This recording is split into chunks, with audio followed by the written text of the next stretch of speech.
Hello, I'm Catherine Larner, and today I'm joining children's writer Sophie Green at her desk.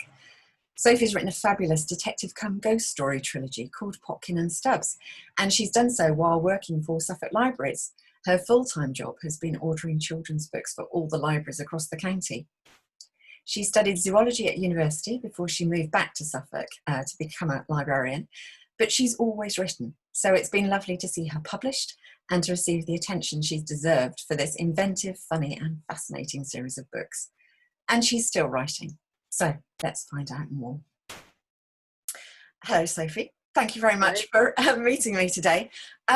Before we start finding out a little bit about what you're working on today, I wondered if you could explain a little bit about Potkins and Stubbs. Tell us a little bit about your creation. Okay, so Potkins and Stubbs I have here with me. The books themselves. So Potkins and Stubbs is 3 books. It's a trilogy which starts with this one, which is the original Potkins and Stubbs, and then there's The Haunting of Pelican City, and then here is The Ghost Catcher, which is the final one.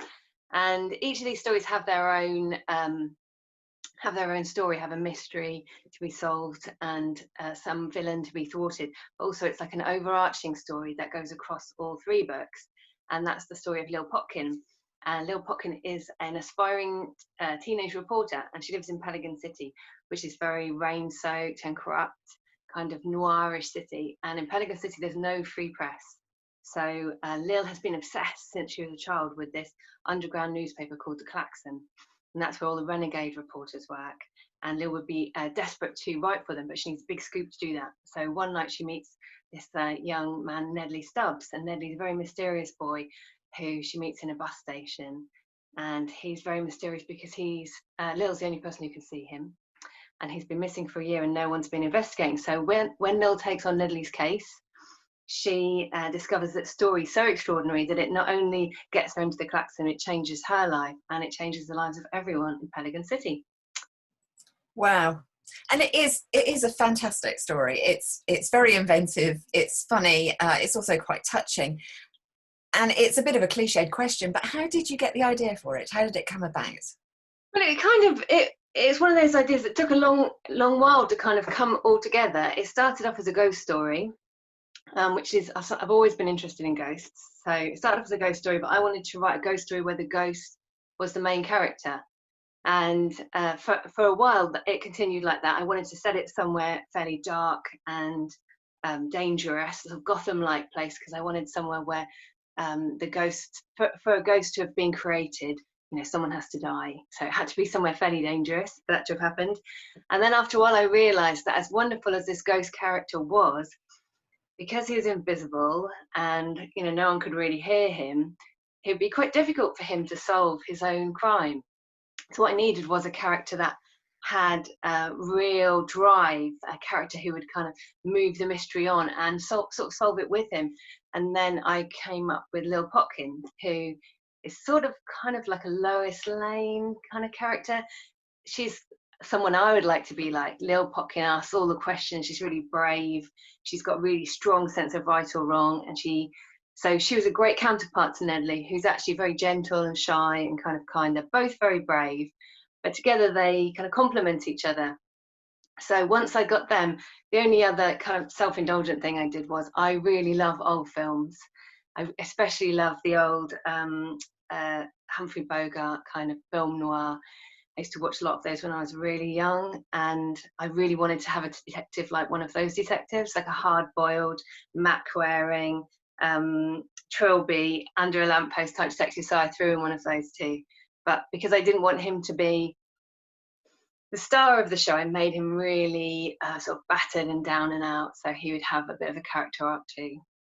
So what has it been like to be published after all this time? Because this hasn't been your first attempt, if you like, at writing children's books. You've written other things before and you've won prizes for things before. So yeah. What was it like to be published? It's amazing. I mean, it's one of those things which it's never quite as you imagine it will be, like everything. And the actual process was interesting. I mean, it took a long time to happen. And then when it did happen, it happened really fast. And so almost breathtakingly fast. them sort of mix in with the marketing people and the editors and the illustrator, and it all seemed to be going at quite a high speed, which was kind of great in a way, but also it was difficult to reflect and enjoy it from that point of view. But then the moment when the book is actually published and it goes out into the world, and people who you've never met are reading a story that you wrote, people you probably will never meet, you know, I can't really describe that. That's like the best feeling. That makes any amount of years of trying to be published worthwhile, just for that moment. And, you know, I've had situations where a child has said, hey, did you write Potkins and Stubbs? And, you know, it's incredible. So, yeah, getting published in a way, I think I'm not one of those writers who would write if no one would ever read what they wrote. Because I just think I really write because I want people to read my stories, and I want to be published because I want someone to, you know, come up with an amazing cover design and edit me so my spelling and grammar is better, and, you know, I want that experience, and I want them to distribute it all over the world, all that kind of stuff that comes with being published. So yeah, it's tough to get it to that stage. You know, for any writer, it's tough to get published, but it is worth it. I think I was really lucky because some writers don't have so much control over. I mean, I had a really strong idea about what I wanted the book to be like, and the editor I was working with at Piccadilly Press totally was behind that and didn't try and change it or influence it. She made it stronger, but that was a really big fear of mine, that somebody would kind of tinker away and take out all the stuff I liked, and what they brought to it in terms of the illustrator and the design was something I could never have come up with. So it was a really positive experience for me, and what I hope to have again. Well, you say it's a positive experience, but you were under quite a lot of pressure because you'd spent a lot of time crafting that first book, but the deal was to write 3 books, and then you had quite a tight deadline to keep producing book 2 and then book 3, which came out this year. So how did that feel? Because also you carried on with your full-time job in the library service. It was a nightmare. Yeah, it was. It was a nightmare. I look back now and I can't remember it because it went so quickly. No, it was.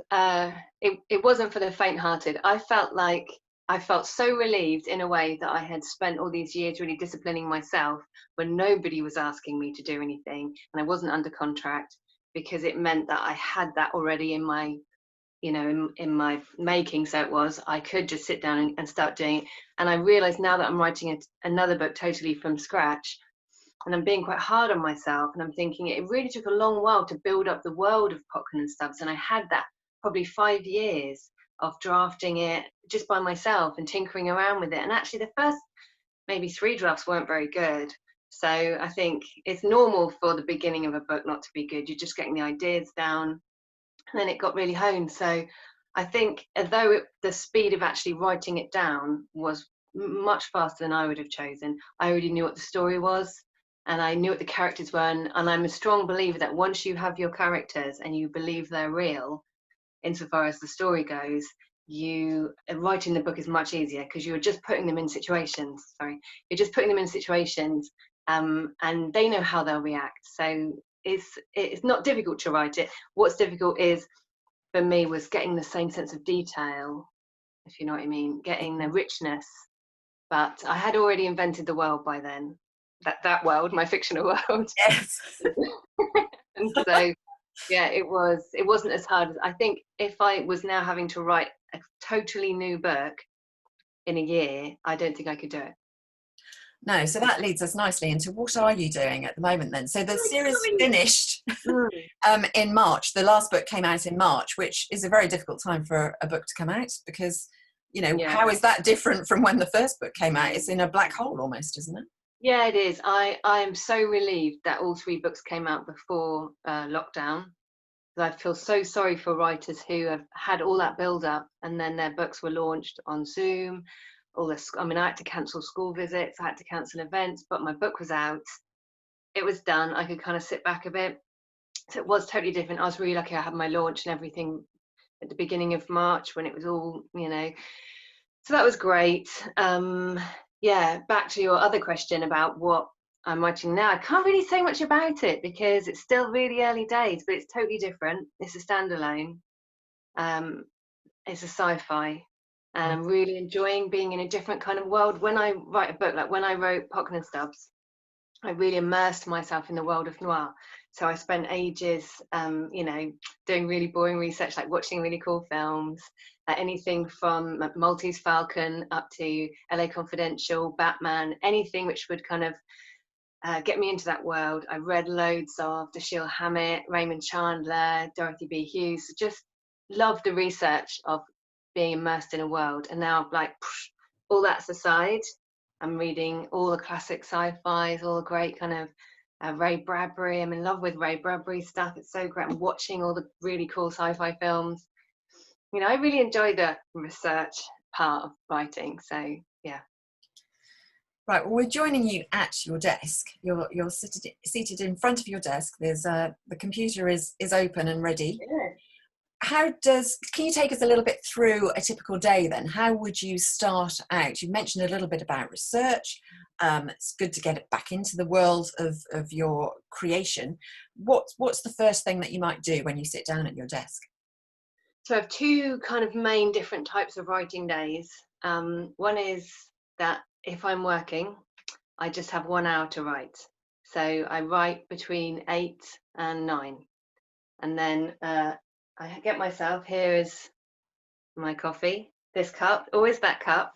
And a friend bought me this lovely coffee pot. So I make my coffee, I come up here, I put on another thing, which is a really key part of the writing experience for me, which is my playlist, which I spend quite a lot of time procrastinating, creating a perfect page, but actually it's not a waste of time because it transports me really, really quickly into that story world. Because when you only have an hour to write, you don't have time to do anything but just sit down and start writing. So coffee on, music on, write for an hour, put it away, off to work.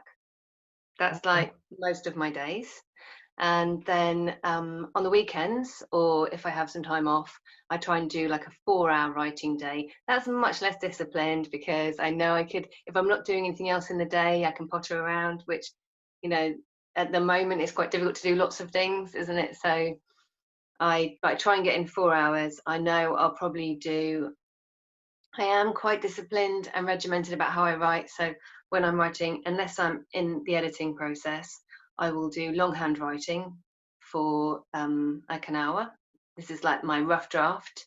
Then I will do typing up and editing of what I've written.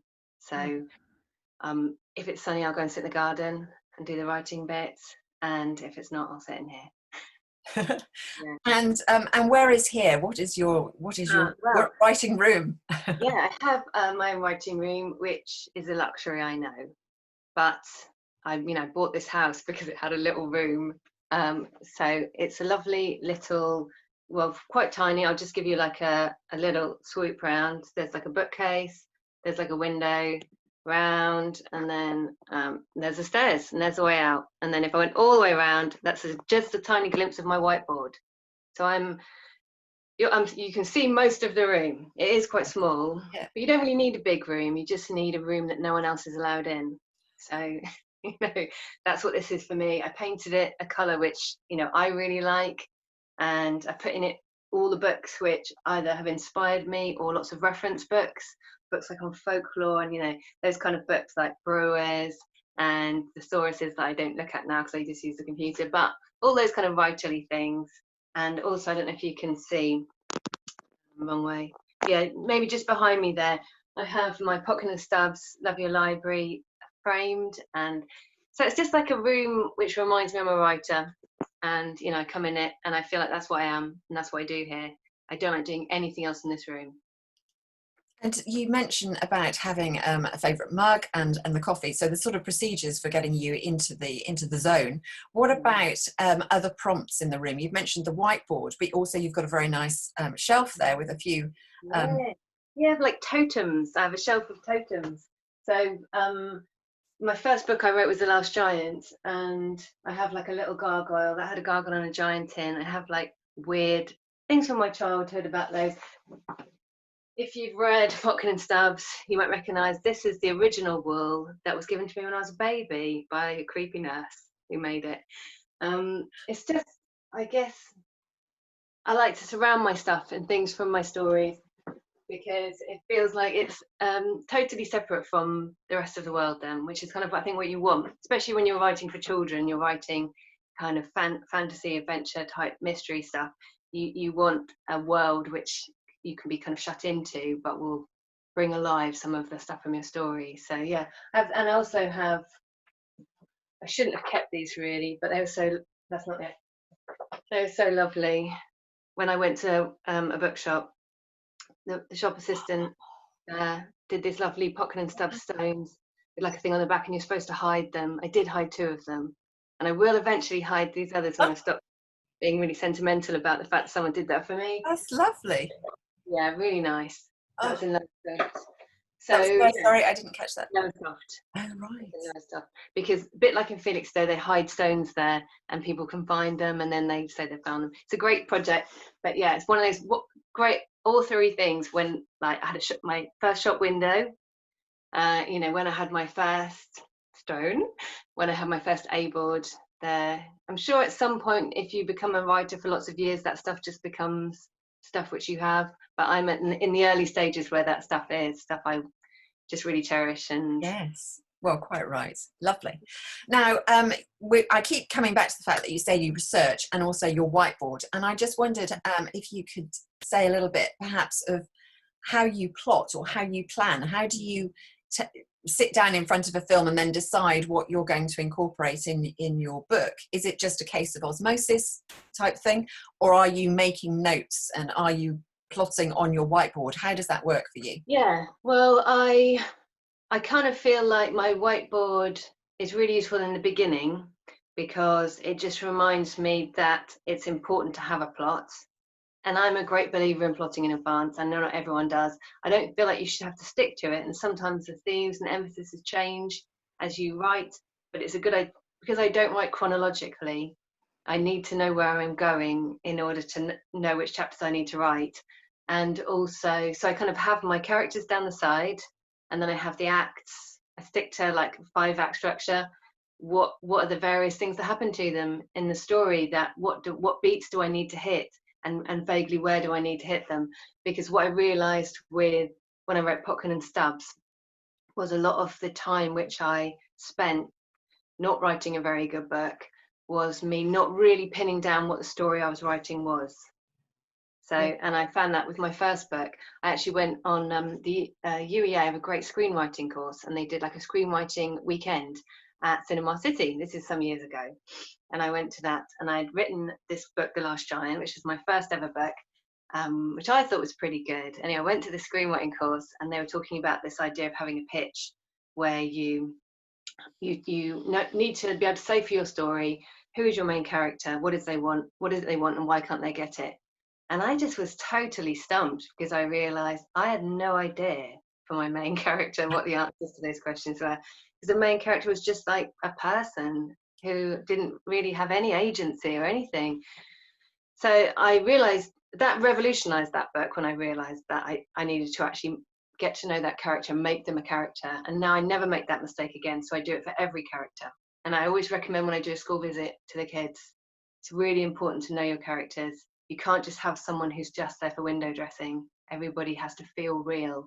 So my whiteboard is mostly that, but I kind of ignore it. Once I know I've done that, I ignore it then. And then all that's on it, I have some permanent things on it, which are like little guidelines for me, things I've picked up, which I have to remind myself of when I get stuck.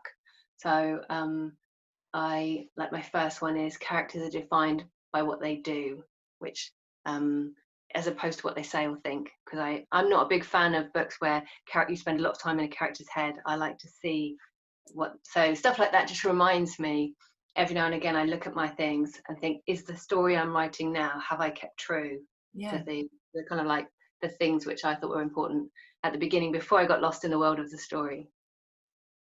You mentioned there that you don't write chronologically. So you're going to have to say a little bit more about that. Well, I kind of feel like sometimes you just get like a real feeling for a scene, and you know that you've kind of worked out that scene, and so you want to write it while you have that feeling, while you can picture it. And sometimes it's because read a lot and I watch a lot of films, or just in life, it will suddenly, when you're writing, the actual bit where you're writing down is a really small part of like the writing process, and the most of the time you spend is thinking about it. So I could be like out walking a dog, or be out somewhere talking to someone and suddenly think, I know how that scene will work. Then I just want to write that scene. So I don't want to go, oh, I have to remember how that felt in like several weeks when I get to that chapter. I just want to write that chapter then. So we'll have the energy for it. So I do that.